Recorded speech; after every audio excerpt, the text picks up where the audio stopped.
All right, I think we're recording now. Welcome everybody. This is our second Finding Opportunities in Data session. We have two things to share with you guys today. I'll be sharing the first one, which is actually less of an actual display, and it's basically the dashboard technical guide. I think there's something really interesting that we might each be able to pull away from that. And then Heather will be sharing something from CalPAS Plus in the second half of this. If at any point you guys do have any questions, just either chime in and ask, throw something on the chat, and we'll try to keep an eye on that. Our goal with these is to keep them short, hopefully throw out some useful information, and send you on your way. In the future, we will plan on having our next one April 6th, correct? Yes. April 6th. Which you may be on spring break. If you do happen to be on spring break and you don't want to kind of tap into that, they're always recorded, so we'll have that here for you guys. But without further ado, and if there's no comments or questions, I'll go ahead and jump right in. One of the things that is particularly interesting with the dashboard technical guide is there is this appendix that's at the very end that shares a ton of information that I think adds a lot of context to what we get when the dashboard actually comes out. Now, some of you guys may be familiar with the technical guide. When the dashboard comes out in December, the technical guide usually accompanies it. It is a big, giant manual that basically goes through and shares what all the minute rules that govern how certain things kind of fall a certain way in the dashboard, how that all ends up working. And at the very end is a couple of appendices that I think might be of some use to you, mainly because it kind of shares some information about percentiles. Now, for those of you guys who are familiar with the dashboard, this might be a little bit old news, but you guys all know that we have a 5x5 and it measures two things. One is performance. And performance goes from very low at red to very high at blue. But performance isn't the only thing that assigns a color. We also have whether or not a group of students grew on a certain indicator. So you can either decline, which adjusts the colors this way, or you can increase, and that adjusts the colors this way, which creates some interesting dynamics because, for example, if you have a student group or all of your students in a particular indicator in the yellow, like it may mean something completely different than a neighboring district who is also in the yellow for that thing, because in some cases, one district may be very low performing, but increase significantly, whereas the neighboring district could be very high performing, but had a significant decline. And so now they're both in yellow, even though performance and change like are two completely different stories.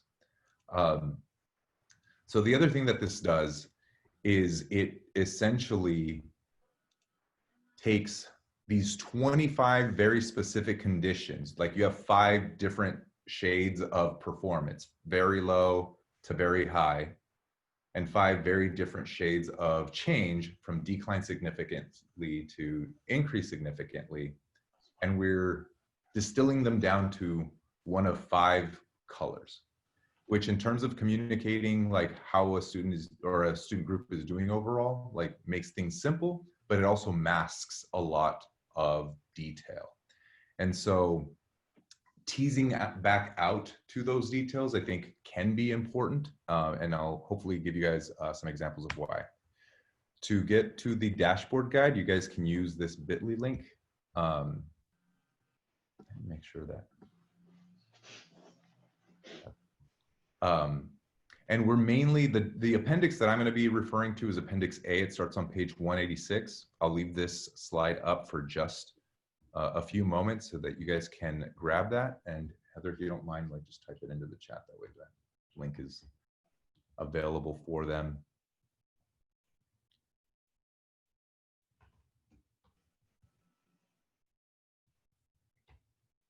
I'll mostly be sharing still from the slides, but effectively can I swing over? All right. The other thing that happens is those 5 color bands, which start off as like, when we look at the picture of the 5 by 5 or each in individual squares, they actually kind of get spaced out very differently depending on which indicator you're looking at. So I'm going to mainly be using an ELA 3 to 8 to just kind of illustrate the main example. But if you guys can see there, anything below a distance from standard for ELA 3 through 8 means that you're scoring at -70 or below. A distance from standard gives you a very low status, excuse me.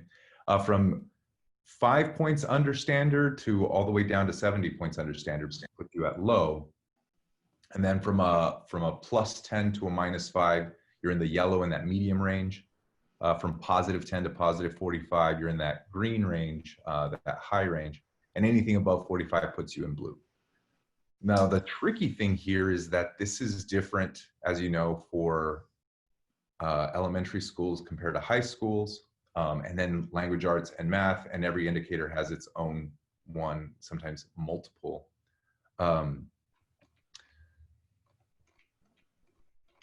if we basically take a quick look at just performance, a school that has a distance from standard that's in grades 3 through 8 in language arts scores a distance from standard of 0, that puts the school between the 61st and the 65th percentile. And I think this might be useful to folks just in terms of like, what does that distance from standard of 0 actually mean? Are we doing well? Are we not doing well?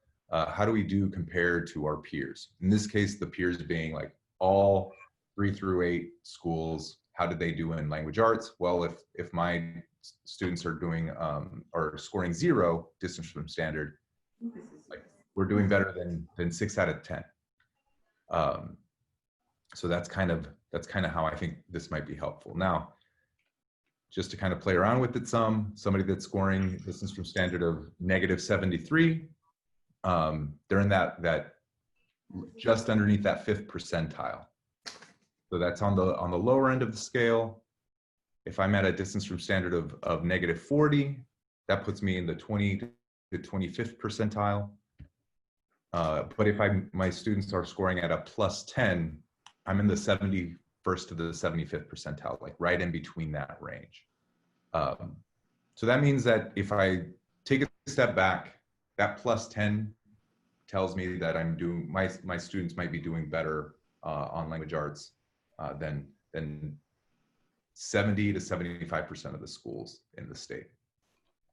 Now that's just performance. They have these tables also for the change value. So you get a different read in terms of how that's doing. Like I might be in the 75th percentile performance-wise, but maybe I'm on the lower end change-wise.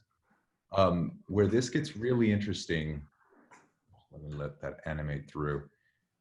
But basically all we're doing is we're taking every single school that's in this category, that's a elementary school or a K-8, and we're trying to figure out like where along the spectrum, if we lined everybody from top performer to bottom performer, where would I be? And so generally the top 10% end up in the blue, you know, the next little group ends up in green. The yellow group tends to be like a very small range. There's a whole lot of orange, and then there's some red down at the bottom.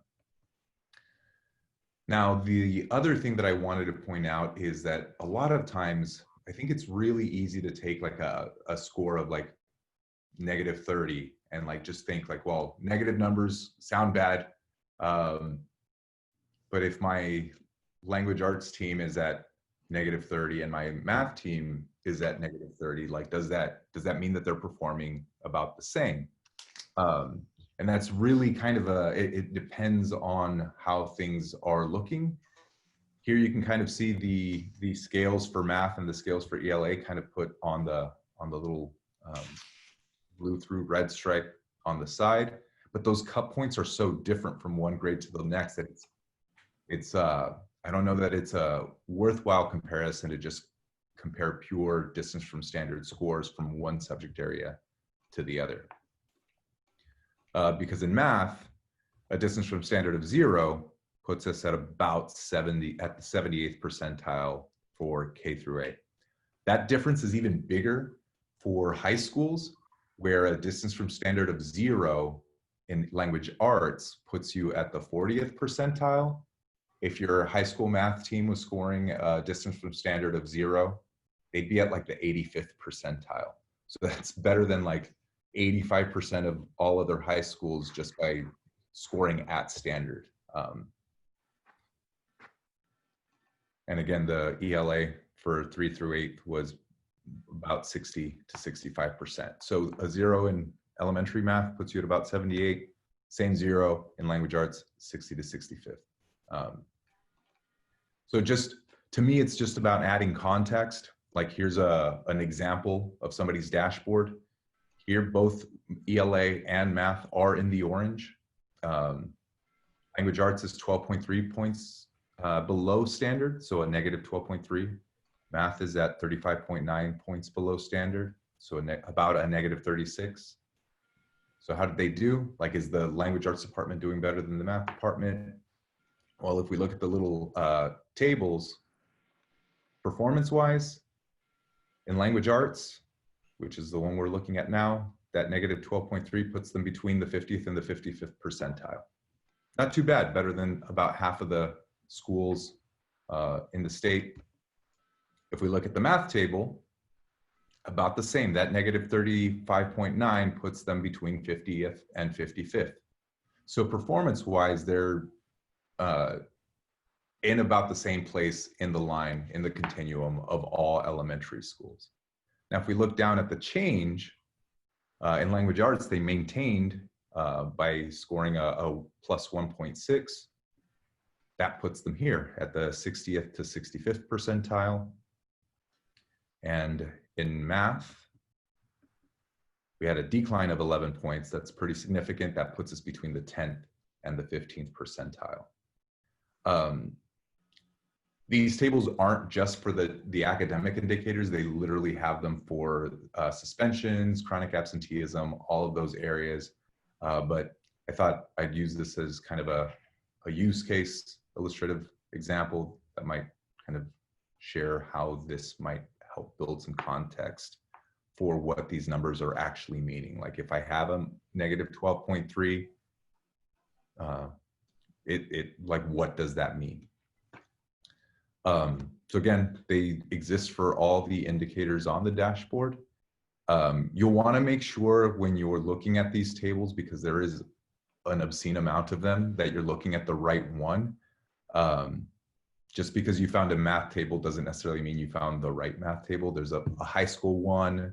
There's a different one for alternative schools. There's different ones for unified and elementary districts. So just make sure that you pull up the right one. Suspension has 6. Yeah, suspension has 6 all to itself, just depending on which box you tick. There can be a lot of opportunities just to kind of understand the context of like what your performance and change values actually mean, and just build a better narrative other than like we're orange or we're blue or what have you. And again, I'll take you back to the example of the yellow. Yellow could mean so many different things. It could mean like you're performing very high, but you had a big drop, or you're performing very low, but you had a giant gain. Like both of those things encompass yellow, and there's a whole lot of room in between those two. But that was like the first of our 2 little shares. I'll pause for any questions, and then I'm going to turn it over to Heather to hear the next piece.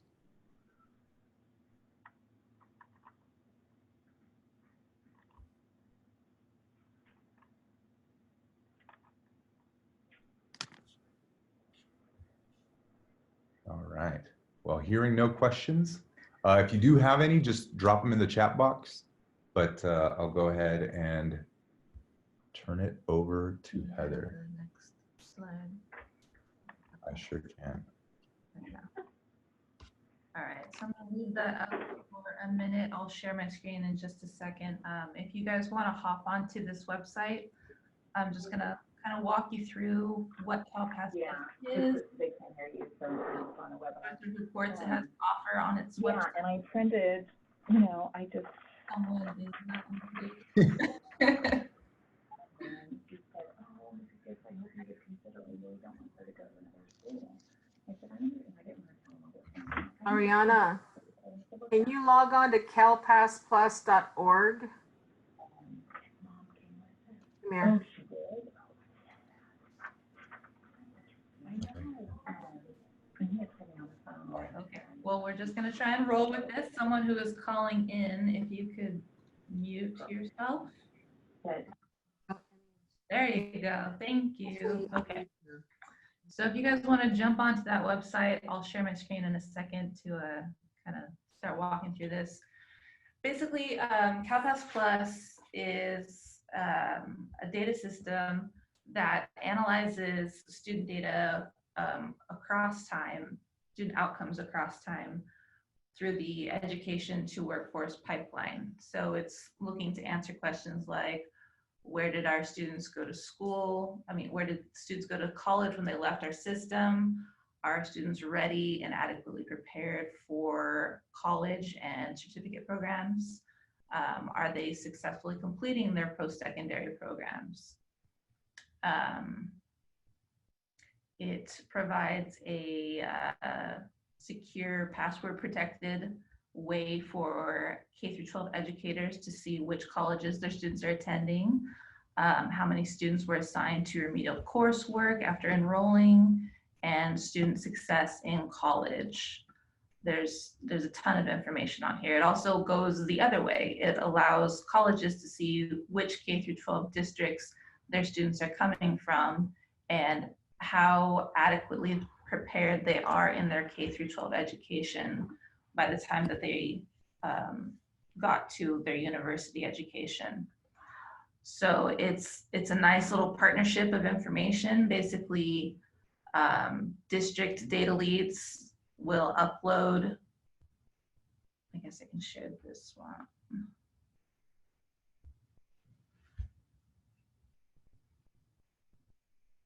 You're sharing right now. Yeah. Do you want to stop take this? sharing? All right. All right. So can I share?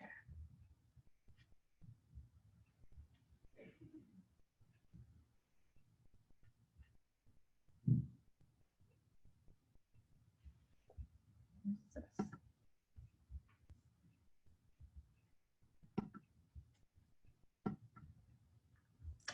Okay, I guess I can't do that. I'm making you the host.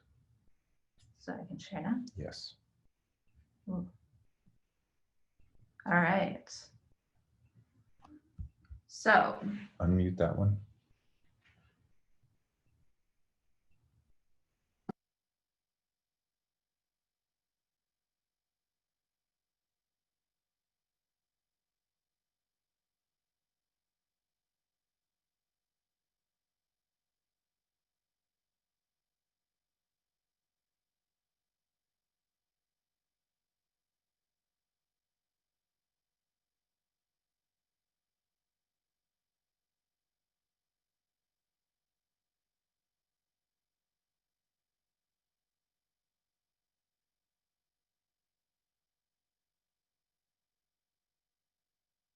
now can you hear me?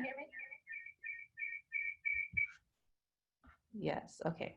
Now we're good. Okay, so this is the list of CalPADS files that get fed into this system. It's nothing fancy, it's just your basic CalPADS files that get submitted every year to populate the dashboard. So our district data leads have uploaded these files. And then this information is matched with information from community colleges. So we're able to see what happened to our students once they left our system. So we get to CalPAS Plus. This is their website. For our TKCCC districts, those districts are already members of CalPAS Plus. So you can just request a login and you'll be able to get access to all the information that's available on this website. And that is, I think it's all of our unified districts that have a high school, except for Porterville. So if you are Visalia, Dinuba, Exeter, any of those, you can request a login and you will be able to access everything that's on here. For those of you who aren't in TKCCC, there are still some pieces of information that you can access without a login. So I'm going to start there first, just so you can see what pieces are available to everyone. There's K through 12 information, there's community college information, there's even a university progress report because there are some four-year universities who are partnered in this. But I am going to start with the K through 12 information.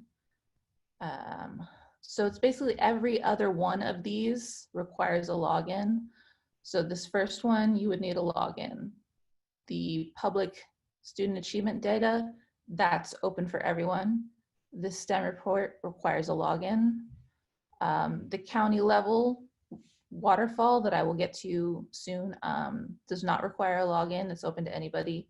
But if you wanted to see that same report drilled down to the district level, you would need a login. So I am just going to start with what is publicly available and walk through a little bit. So I'm going to pick on Visalia since they're one of the larger ones. And this just populates some basic demographic information. Obviously, this information is available elsewhere, but sometimes different data displays kind of drive things home more to different people. I think it's always a good idea to see the same information presented different ways because sometimes it just makes more sense. For instance, this information here, you can get from the CASP website. This specifically, you can get on the CASP website, but it looks like this. Let me move this out of the way. So I don't know, I guess it just depends on what you prefer. I think that the CalPAS Plus display looks a little better, a little easier to read, just visually more appealing. You get the numbers right inside the bars. Down here, you can compare your district to the state. So circles are the state, diamonds are Visalia Unified.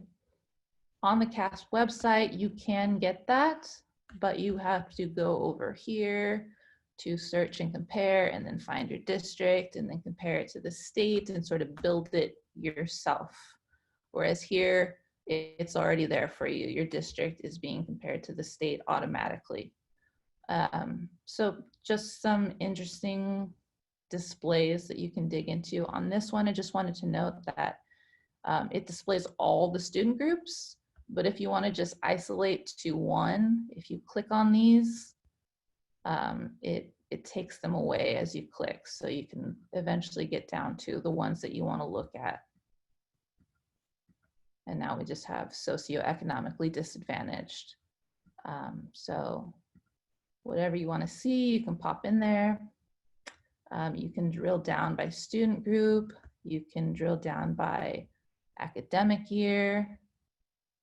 There's all sorts of ways that you can manipulate this data. So feel free to look around in that a bit. I'm going to move on to one of the other reports. Which one did I wanted to go to the county level waterfall. So this is an interesting one that we've enjoyed looking at just to sort of piece out what it's saying. You can search for your county. If you have full access to CalPAS Plus, you can go to this one over here and access your district level waterfall, but I'm just gonna go with the county level one. Oops.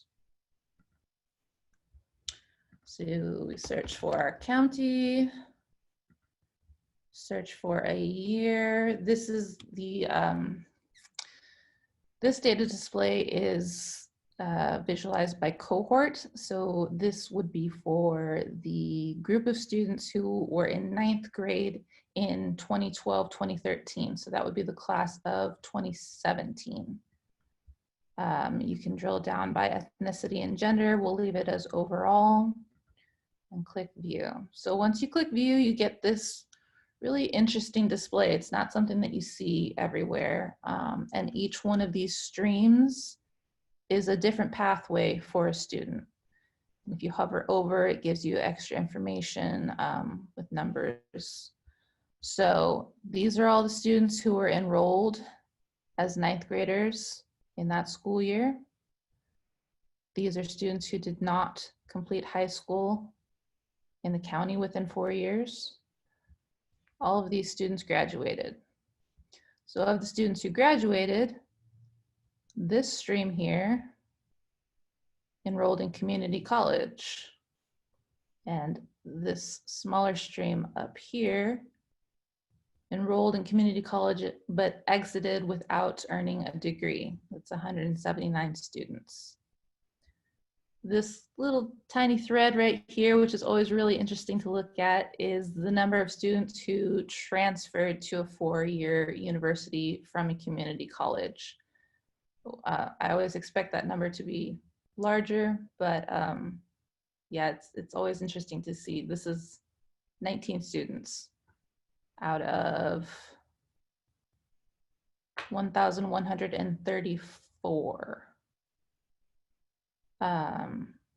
There's also a thread of students who there is no record of a higher education up in this red part that I can't get to without the little rollover. And then this smaller thread here of students who enrolled in directly into a 4-year university. You can trace it back to graduation here. Down below, it gives you a breakdown of all this information just in numbers and pie charts, which again, it's just a different way of looking at the same information, which might make it make a lot more sense to some people.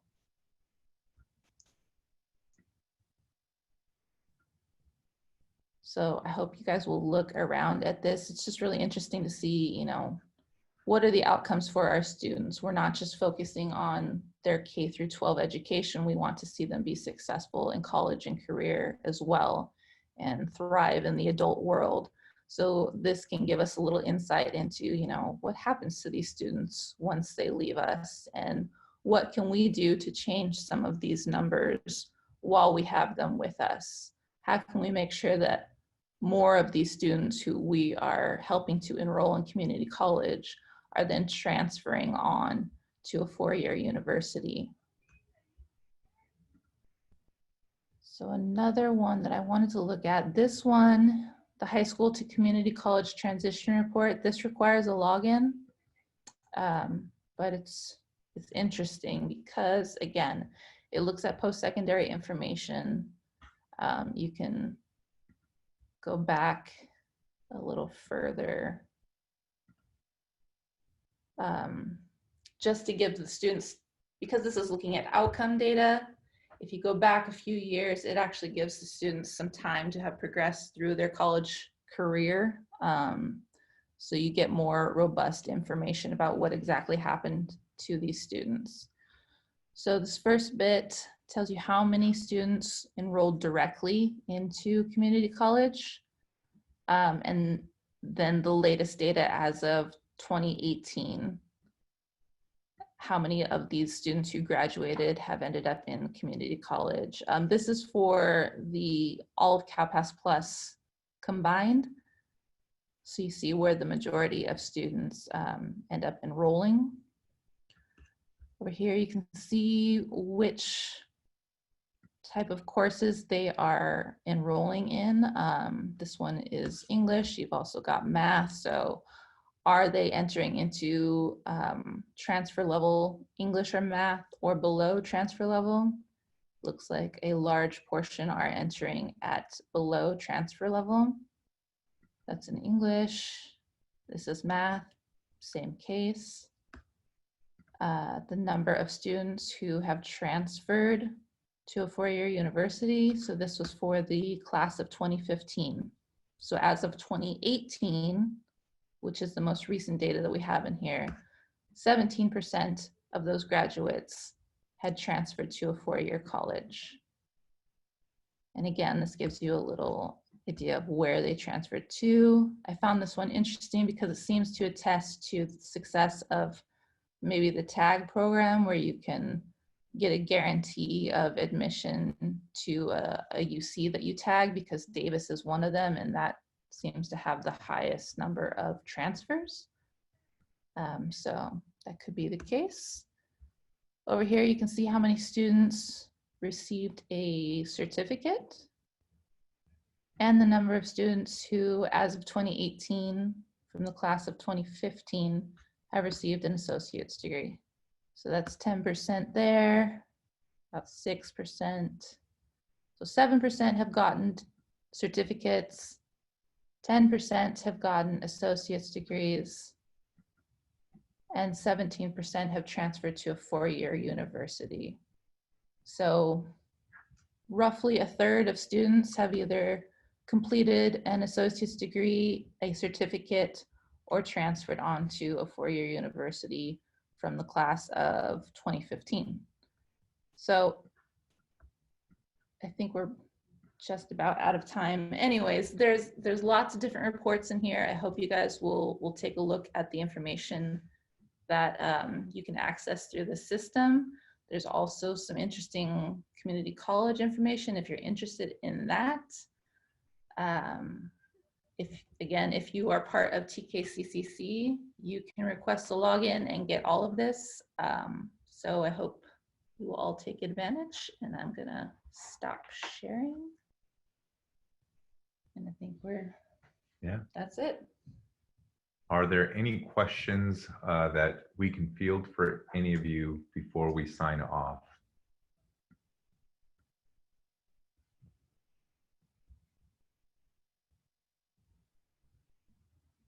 All right, well, we'll stick around. Oh, there is one question. Okay.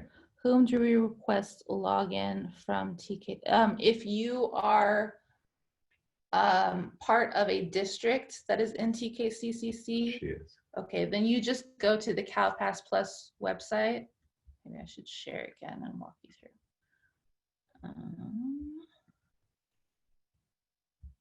Okay, so you will just go to the website, the normal website. Let me log out. Click join, and it takes you to this page. You'll just fill out your information here where it says new login request form and submit it. I'm not sure quite how long the turnaround is. I think it's pretty quick. I feel like I got mine within the same day, but the administrators or whoever of CalPass Plus will grant you a login if you are part of a member district.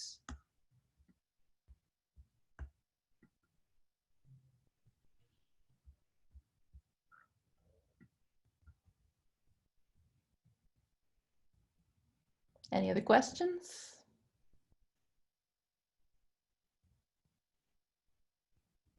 I'm not seeing any, but if we'll stick around for a minute or two. Again, this session was recorded, so if you feel like you might know somebody who might benefit from either of the things that we shared today, by all means, share it with them. Again, the next one we'll have will be April 6th. Topic, we're still kind of playing around with that. We have a couple of ideas to decide on. And for those of you guys who may not necessarily be aware, we have been working with certain districts on getting invites to folks for the core dashboard. Hopefully, we hope to get an invite to a wider list of districts soon. But if you guys are interested, please reach out to us and we'll see if we can kind of get the ball rolling for your particular school soon. This is a separate initiative than CalPass Plus, but it's something that will actually be kind of a large base of topics for future sessions here. But all that being said, thank you guys for joining us. Thank you. We will be signing off here, and we'll see you at the next one.